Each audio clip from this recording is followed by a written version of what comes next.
اعوذ باللہ من الشیطان الرجیم بسم اللہ الرحمن الرحیم الذین یأکلون الربا لا یقومون الا کما یقوم الذی یتخبطہ الشیطان من المس ذلک بانہم قالوا انما البیع مثل الربا واحل اللہ البیع وحرم الربا فمن جاءہ موعظۃ من ربہ فانتہى فلہ ما سلف وامرہ الی اللہ ومن عاد فاولئک اصحاب النار هم فیہا خالدون۔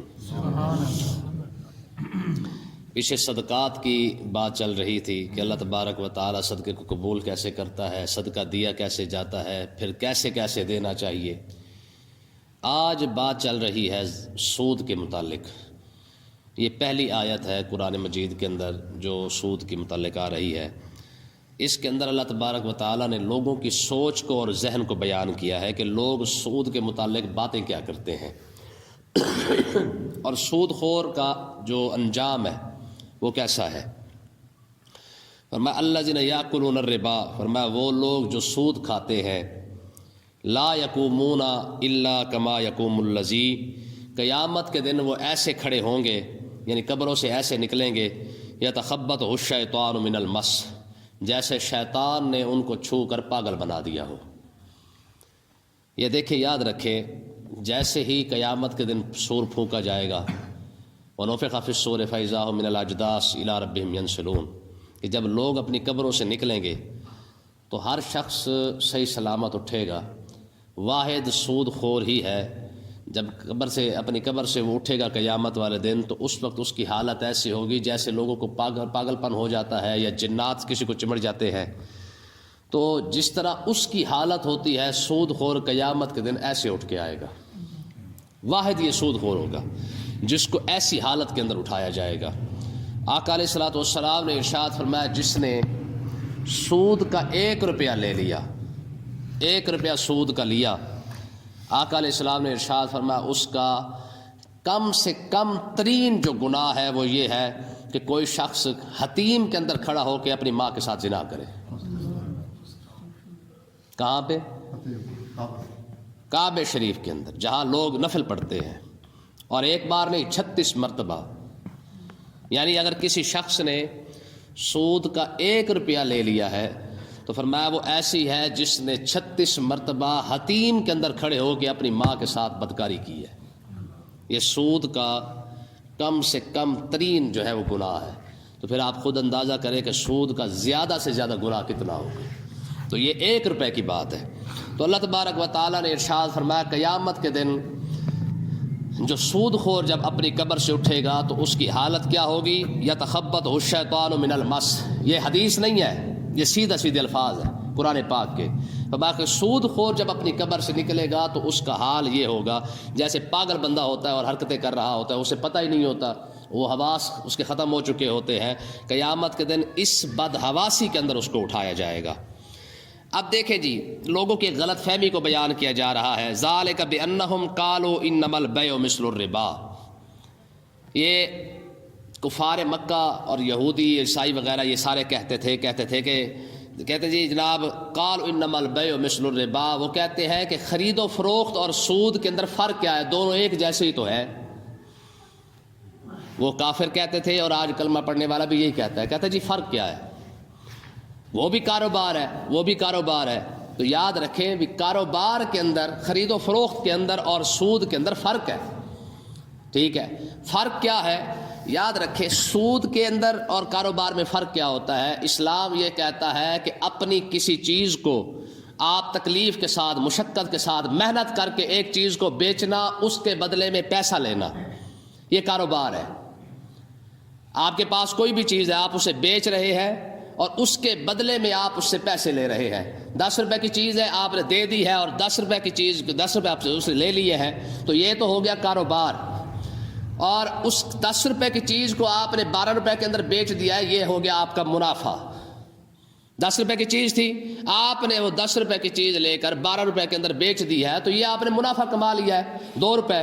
اب 10 روپے دے کر اس کے بعد بغیر مشقت کے، بغیر محنت کے، بغیر تکلیف کے 10 روپے دینے کے بعد جو ہے وہ اگلے سے مفت کے اندر 12 روپے لے لینا، یہ سود ہے، ٹھیک ہے۔ اب کتنا بڑا فرق آ گیا۔ ایک چیز کو بیچا جا رہا ہے، اب اس چیز کو لینے کے لیے کتنی محنت کی گئی ہوگی، اسے بچایا گیا ہوگا، پھر اس کو آگے کیا گیا ہوگا. تو آقا علیہ الصلوۃ والسلام نے 6 چیزوں کو بیان کیا ہے جس کے اندر سود بنتا ہے. 6 چیزوں کو بیان باقاعدہ وضاحت کے ساتھ اس کو بیان کیا ہے. اور یہ بات بھی یاد رکھیں کہ سود واحد وہ چیز ہے جس کو ہر شریعت کے اندر حرام قرار دیا گیا ہے. ہر شریعت کے اندر، آدم علیہ السلام سے لے کر آقا علیہ الصلوۃ والسلام تک کوئی ایک شریعت بھی ایسی نہیں ہے جس کے اندر سود حلال کیا گیا ہو. اور وجہ کیا ہے؟ لوگ یہ سمجھتے ہیں جی کاروبار ہے، اور آج کا خیر ماشاءاللہ عاشق رسول تو یہ کہتے ہیں جی ہم پھر گزارا کیسے کریں گے. یار 1200 سال آقا علیہ السلام سے لے کر پیچھے انگریزوں تک، سلطنت عثمانیہ تک یا سلطنت مغلیہ تک، آپ یہ دیکھ لیں 1200 سال تک مسلمانوں نے بغیر سود کی حکومت کی ہے. 1% سلطنت عثمانیہ 6 بر اعظموں کے اندر یار سلطنت ہے، اور 1% بھی ایک دن جو ہے انہوں نے سود نہیں لیا. انہوں نے اتنی بڑی بڑی سلطنتیں چلائی ہیں، اور آج کا ہمارا عاشق رسول کہتا ہے جی ہم سود کے بغیر ملک کو کیسے چلائیں. اور یہ ہر بندے کے پاس بہانہ ہے. ٹھیک ہے، آپ ملازم سے پوچھ لیں، کہتے ہیں جی بھائی تمہارے پاس تو اللہ کے بندے لاکھ روپے تمہاری تنخواہ ہے، 50,000 60,000 70,000 تمہاری تنخواہ ہے، 2 4 لاکھ روپے تنخواہ ہے. وہ کہتے ہیں جی رشوت نہ لے تو گزارا کیسے کریں. سود خور کہتا ہے جی اگر سود نہ لے تو گزارا کیسے کریں. ہمارے جو بڑے بڑے کتے بیٹھے ہیں، وہ جو ملک سنبھالی بیٹھے ہیں، وہ خبیث تو یہی کہتے ہیں جی اگر ہم سود نہیں لیں گے تو ہمارا کاروبار کیسے چلے گا، ہمارا ملک کیسے چلے گا. یار پیچھے مسلمان نہیں تھے جنہوں نے پوری سلطنتیں بغیر سود کے چلائی ہے. پوری سلطنت عثمانیہ کوئی چھوٹی موٹی سلطنت تھی. صحابہ کے دور کے اندر کیسر اور کسرا دونوں بیک وقت حضرت فاروق اعظم رضی اللہ تعالیٰ عنہ کی جو حکومت ہے وہ 25 لاکھ مربع میل کے اندر تھی. حضرت سیدنا امیر معاویہ رضی اللہ تعالیٰ عنہ جب بادشاہ بنے اور خلیفۃ المسلمین بنے، اس وقت سلطنت عثمانیہ 65 لاکھ مربع میل تک پہنچ چکی تھی. کتنی؟ 65 لاکھ مربع میل پر حضرت سیدنا امیر معاویہ رضی اللہ تعالیٰ عنہ بادشاہ بنے، اور 20 سال تک حکومت کی ہے. کتنا آپ نے سود لیا ہے؟ استغفر اللہ. تو ہمارے بڑے بڑے لوگوں نے، ہارون رشید، ٹھیک ہے جی، یہ اتنا بڑا بادشاہ تھا، یہ تو بادل کو دیکھ کے کہا کرتا تھا کہ تو جہاں مرضی جا کے برسلہ حکومت میری ہی ہوگی. تو کتنا زمین کا ٹکڑا جو ہے وہ ان کے پاس تھا، مسلمانوں کے پاس جو ہے وہ انہوں نے بغیر سود کے سارا نظام نہیں چلا. تو اس لیے نا یہ یاد رکھیں، ہاں ایمان پلے نہ ہو نا پھر بندہ اضافات الحیا ففعل ما شئت. ٹھیک ہے جی، یہ حدیث پاک کے الفاظ ہے. فرمایا جب بندہ بغیرت بن جائے نا پھر جو مرضی کرتا پھر. ہاں بس بغیرت ہونا چاہیے، غیرت ختم ہو جائے ففعل ما شئت، پھر جو مرضی کرے، پھر اسے پوچھنے والا کوئی نہیں ہوتا ہے. ہمارے حکمرانوں کے اندر سارا کچھ موجود ہے، صرف غیرت کوئی نہیں ہے. اور ہمارے خاص کر عوام جو ماشاءاللہ سبحان اللہ، ٹھیک ہے نا جی، آقا علیہ الصلوۃ والسلام نے ارشاد فرمایا اعمالکم اموالکم، تمہارے عمل ہی تمہارے حکمران ہیں. اگر وہ جہاں ان کا ہاتھ بڑھ رہا ہے وہ کھا رہے ہیں، جہاں ہمارا ہاتھ بڑھتا ہے ہم بھی چھوڑتے تو کوئی نہیں ہے نا. ٹھیک ہے نا، جیسے میں نے پرسوں چوتھ وہ بات کی تھی درس کے اندر، تو مجھے ایک فون آیا، کہا نا جی آپ جو رگڑا زیادہ لگا دیتے ہیں. میں نے کہا یار وہ ہمارے دوست تھے، بابا ساری بڑی ساری دکان ہے اس کی.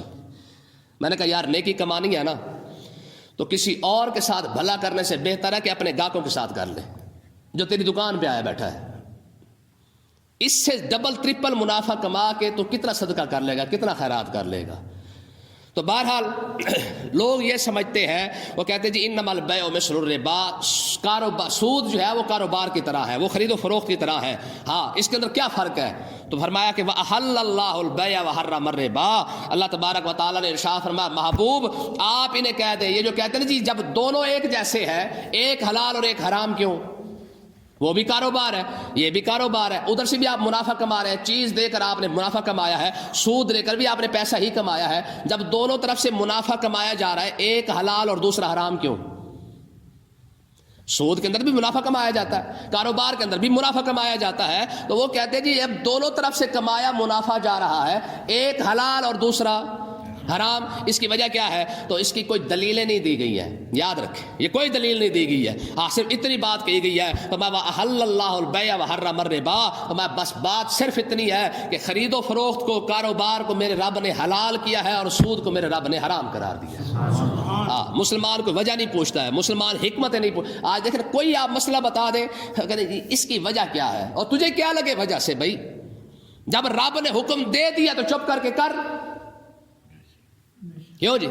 جب بات ختم ہو گئی ہے، جب اللہ تبارک و تعالیٰ نے فرما دیا ہے کہ نماز پڑھ تو پڑھ، حکمت کس بات کی ہے؟ مسلمان حکمت نہیں پوچھتا ہے. ہاں زکوٰۃ دے تو پھر چپ کر کے دے، سود حرام ہے تو حرام ہے، شراب حرام ہے تو حرام ہے، چوری حرام ہے تو حرام ہے، جب رب نے کہہ دیا حرام ہے تو حرام ہے. ٹھیک ہے نا جی. ہاں مسلمان کا ایمان تو اتنا ہونا چاہیے. آج ہر بندہ آپ جس کو جو مسئلہ بتائیں پہلے وہ وجہ پوچھتا ہے، کہتے جی اس کی وجہ کیا ہے. مسلمان نماز پڑھتا ہے نا، وہ نماز رب کا حکم سمجھ کے نہیں پڑھ رہا ہے، بلکہ وہ اس کو جو ہے وہ ورزش سمجھ کے کر رہا ہے. جی ایکسرسائز ہو جاتی ہے. ڈاکٹر کہتا ہے رکوع کریں گے تو یہ فائدہ ہوگا، سجدہ کریں گے تو یہ فائدہ ہوگا، قیام کریں گے تو یہ فائدہ ہوگا. اور تجھے ڈاکٹر کی بات کا یقین ہے، جب تجھے رب نے کہا ہے کہ ایسے کر تو چپ کر کے کر. کیوں جی؟ تو ڈاکٹر کے کہنے پہ نماز پڑھ رہا ہے کہ ڈاکٹر کہتا ہے جس میں یہ فائدہ ہے، ڈاکٹر کہتا ہے اس میں وہ فائدہ ہے. یا تیرے رب نے جو کہا ہے کہ ایسے کر. کیوں جی؟ تو اس لیے نا ذرا سوچ کو بدلنے کی ضرورت ہے کہ ہم یہ دیکھیں نا. اب اسی بات کو لے لیں، ایک یہودی ایک مسلمان کے پاس گیا، مہمان بنا، تو بات چلتے چلتے آ گئی اسی سود پر آ گئی. آپ کو پتا ہے اس دنیا کے اندر فساد کی جڑ تو سب سے بڑا خبیث یہ یہودی ہے نا. پورے دنیا کا نظام برباد کرنے والے یہی کتے ہیں. ٹھیک ہے، اس لیے آقا علیہ السلام نے فرمایا من لم یکن عنده صدقۃ فلیلعن الیہود. حضور نے ارشاد فرمایا جس کے پاس صدقہ دینے کے لیے کچھ نہ ہونا وہ یہودیوں پر لاکھ لعنت بھیجے، یہی بھی صدقہ ہے. ہاں دوسری حدیث پاک کے اندر تو نصارہ کو بھی ساتھ ملایا گیا، من لم یکن عنده صدقۃ فلیلعن الیہود والنصارى. آقا علیہ السلام نے فرمایا جس مسلمان کے پاس صدقہ دینے کے لیے کوئی شے نہ ہو وہ یہودی اور عیسائیوں پر لاکھ لعنت بھیجے، یہ بھی. ہماری قوم کے لیے جی کسی کو کچھ نہیں کہنا چاہیے. ٹھیک ہے نا. اللہ اکبر. دیکھیں یہودی کہنے لگا یار مجھے یہ بتا انگور حلال ہے؟ تو مسلمان نے کہا حلال ہے. کہا انگور کا جوس پی لیں؟ کہا وہ بھی حلال ہے. کہا یار اگر اس کو نچوڑ کے اگر اس کا رس نکال کے تھوڑی دیر رکھ لیں اور اس کے اندر اگر تھوڑی سی تغیر تبدل آ جائے پھر حرام کیوں ہو گیا؟ یہ سوال ہے. بھی انگور حلال ہے جس سے رس نچوڑا گیا ہے، اور اسی کا رس اگر اس کے اندر تھوڑی سی تغیر تبدل یعنی تھوڑی سی تبدیلی آ جائے تو وہ حرام ہو گیا. تو مسلمان پھر مسلمان تھا. اس نے کہا مجھے یہ بتا تیری بیوی ہے؟ کہا جی ہے. کہا ماں بھی ہوگی؟ کہا وہ بھی ہے. کہا بہن بھی ہے؟ کہا مجھے یہ بتا ہیں تو دونوں عورتیں، ماں بھی عورت ہے بیوی بھی عورت ہے، ایک حلال اور دوسری حرام کیوں ہے؟ نہیں سمجھے نا گل.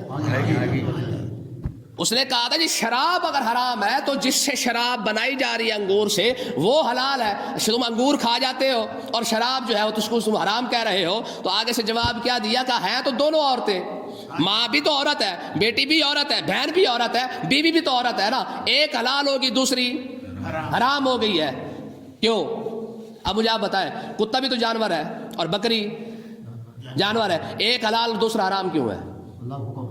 مرغی یہ بھی جانور ہے اور بلی وہ بھی جانور ہے، ایک حلال اور دوسرا حرام کیوں ہے؟ کٹا اور بچھا دونوں حلال ہے یا جانور ہے، اور شیر اور چیتا دونوں حرام ہے حالانکہ ہیں جانور. وجہ کیا ہے کہ حلال اور حرام کا جو اختیار ہے وہ اللہ اور اللہ کے رسول کے پاس ہے. ٹھیک ہے نا جی. ہاں جس کو میرا رب حلال قرار دے دے وہی حلال ہے، جس کو میرا رب حرام قرار دے دے وہی حرام ہے. بس ہے دونوں عورتیں. ٹھیک ہے، ماں بھی عورت ہے بیوی بھی عورت ہے، لیکن رب نے فرما دیا حرمت علیکم امہاتکم و بناتکم و اخواتکم و عماتکم و خالاتکم. سبحان اللہ ہے جی. بلکہ اس سے اگلی بات دیکھیں فرمایا لا تنکحوا ما نکح آباؤکم من النساء الا ما قد سلف. فرمایا کہ جن عورتوں کے ساتھ تمہارے باپ نے نکاح کیا اگر وہ طلاق بھی دے دے پھر بھی اس کے ساتھ نکاح جائز نہیں ہے، کیونکہ تمہارے باپ نے اس کے ساتھ نکاح کیا ہوا ہے. بات سمجھیے کہ نہیں آئی ہے؟ تو اس لیے جس چیز کو رب حلال قرار دے وہ حلال ہے، اور جس کو رب حرام قرار دے دے حرام وہ حرام ہے. ہاں مسلمان ہو ہی نہیں سکتا جو اس کی وجہ پوچھتا رہے جی کیوں حرام ہے جی پھر کیوں حلال ہے جی. ہاں مسلمان کا صرف اتنا کام ہے جب میرے رب نے کہہ دیا تو سب بات ختم ہو گئی. آقا علیہ الصلوۃ والسلام فتح مکہ کے موقع پر کریم آقا علیہ الصلوۃ والسلام نے اتنا پوچھا، فرمایا صحابہ آج کون سا مہینہ ہے حج کرتے ہوئے؟ 10,000 صحابہ کرام کھڑے خاموشی کے ساتھ. آقا علیہ السلام نے فرمایا ذی الحج نہیں؟ عرض کی یا رسول اللہ ذی الحج ہی ہے. آقا علیہ السلام نے فرمایا صحابہ یہ کون سا دن ہے؟ صحابہ کرام خاموش ہیں. کہا اللہ و رسول عالم. حضور اللہ جانتا ہے یا اللہ کا رسول جانتا ہے. حضور نے مہینہ پوچھا تو کہا جی اللہ و رسول عالم، رب جانے رب کا رسول جانے، ہمیں پتہ کوئی نہیں. 10,000 بندہ حج کرنے گیا ہوا پتہ ہی کوئی نہیں ہے. آقا علیہ السلام نے فرمایا صحابہ کون سا دن ہے؟ کہا جی اللہ و رسول عالم، اللہ جانے اللہ کا رسول جانے۔ آقا علیہ السلام نے فرمایا جمعہ نہیں؟ عرض کی یا رسول اللہ جمعہ ہی ہے۔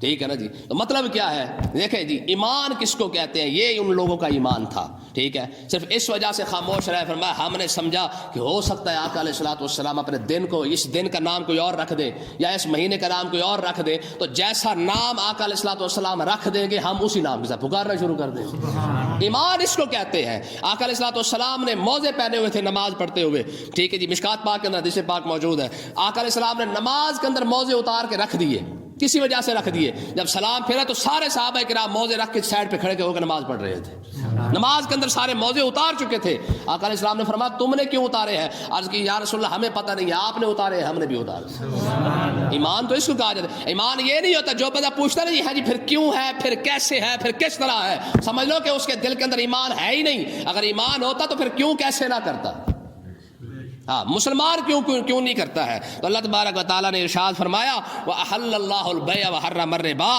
اللہ نے خرید و فروخت کو، کاروبار کو حلال قرار دیا ہے، وَحَرَّمَ الرِّبَا، اور سود کو حرام قرار دیا ہے۔ فَمَنْ جَاءَهُ مَوْعِظَةٌ مِّن رَّبِّهِ، جس شخص کے پاس اس کے رب کی طرف سے یہ نصیحت آ گئی ہے کیا کہ سود حرام ہے، فرمایا فَانْتَهَا، پھر وہ رک گیا، یعنی اس نے پھر دوبارہ سود نہیں لیا، فَلَهُ مَا سَلَف، جو گزر چکا ہے، پہلے پتہ نہیں تھا، ہاں پتہ جب چل گیا کہ یہ حرام ہے جی، بیمہ پالیسی حرام ہے، بینکوں سے وہ جو پیسے لیا جاتا ہے، کسی مد کے اندر اضافی پیسہ لیا جاتا ہے، یہ حرام ہے، جب پتہ چل گیا فانتہا فلہ ما سلف، وہ رک گیا تو فلہ ما سلف، جو ہو چکا ہے اللہ تعالیٰ ہو سکتا ہے اس کی بخش فرما دے، ٹھیک ہے۔ وامرہ الی اللہ، اس کا معاملہ جو ہے وہ اللہ تبارک و تعالیٰ کے پاس ہے۔ ومن عاد، جسے مسئلے کا پتہ چلنے کے باوجود بھی کیا، او خیر مولویاں دے گلاں نے کچھ نہیں ہوندا ہے جی، یہ ہم ایسے ہی ڈراتے رہتے ہیں کچھ نہیں ہوندا، اننے نال کچھ بھی نہیں ہوندا، اشارہ یہی ہوتا ہے اننے نال کچھ بھی نہیں ہوندا،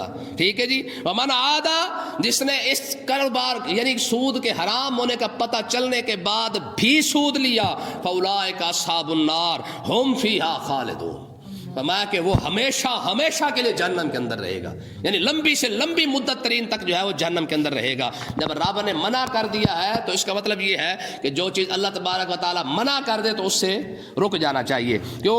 آگے دیکھیں جی، فرمایا یمحق اللہ الربا، اللہ تعالیٰ سود کو مٹاتا ہے، سود کو مٹاتا ہے، وہ یربی الصدقات، رب صدقے کو بڑھاتا ہے، ٹھیک ہے نا جی، ہاں رب سود کو نہیں بڑھنے دیتا۔ اب دیکھیں نا، سودی بندے کا کاروبار بڑھ رہا ہو تو کیا خیال ہے کہ اس کی برکت مل رہی ہے؟ بھئی اگر بندہ بیٹھے بیٹھے موٹا ہو جائے تو کیا خیال ہے وہ صحت مند ہو گیا ہے؟ موٹا ہونا تو صحت مند نہیں ہے نا۔ اگر بندہ بیٹھے بیٹھے پھول جائے اور وہ لوگ سمجھے جی ماشاءاللہ جی بڑی صحت ہے جی، ٹھیک ہے جی، وہ صحت نہیں ہے، وہ ویسے کپا بنا ہوا ہے، ٹھیک ہے نا جی، ہاں یہ بیماری ہے۔ تو اللہ تبارک و تعالیٰ نے ارشاد فرمایا کہ سود خور کا پیسہ دیکھ کر جو ہے تم اس سے مرعوب نہ ہو جایا کرو۔ اگر کوئی بیٹھے بیٹھے اگر اس نے کوٹھی بنا لی ہے، فیکٹری بنا لی ہے، مل بنا لی ہے، تو تمہارے ذہن میں یہ نہ آئے کہ جناب وہ سود کے کاروبار کی برکت دیکھے جی، ہماری قوم برکت بھی اسی کو سمجھتی ہے نا جی، کل اس نے ایک کوٹھی بنائی تھی، آج اس نے دوسری بنا لی، بڑی برکت ہے بھائی، بڑی برکت ہے، بڑی نہیں بڑی بڑی برکت ہے بھائی، ٹھیک ہے۔ تو وہ یربی الصدقات، فرمایا یہ برکت نہیں ہے، یہ عذاب ہی ہے جو اکٹھا کر رہا ہے، اور یربی الصدقات، رب صدقے کو بڑھاتا ہے۔ ہاں بظاہر ایسے لگتا ہے کہ جیسے جو ہے وہ کم سے کم چیز جو ہے وہ کم ہو رہی ہے، فرمایا نہ یہ کم نہیں ہو رہی ہے، جو تم نے رب کی بارگاہ میں دے دیا ہے تم دے کے بھول جاؤ گے، رب اسے پالتا رہے گا، رب اسے پالتا رہے گا، وہ بڑھتی رہے گی۔ واللہ لا یحب کل کفار عصیم، میں اللہ تعالیٰ ناشکر گناہگار کو، بڑے گناہگار کو رب پسند نہیں کرتا ہے، ٹھیک ہے نا جی۔ اس کا مطلب یہ ہے کہ سودی کاروبار کرنے والا جتنا مرضی ترقی کر جائے اس کی ترقی نہیں ہے۔ اللہ تعالیٰ سمجھنے کی توفیق عطا فرمائے۔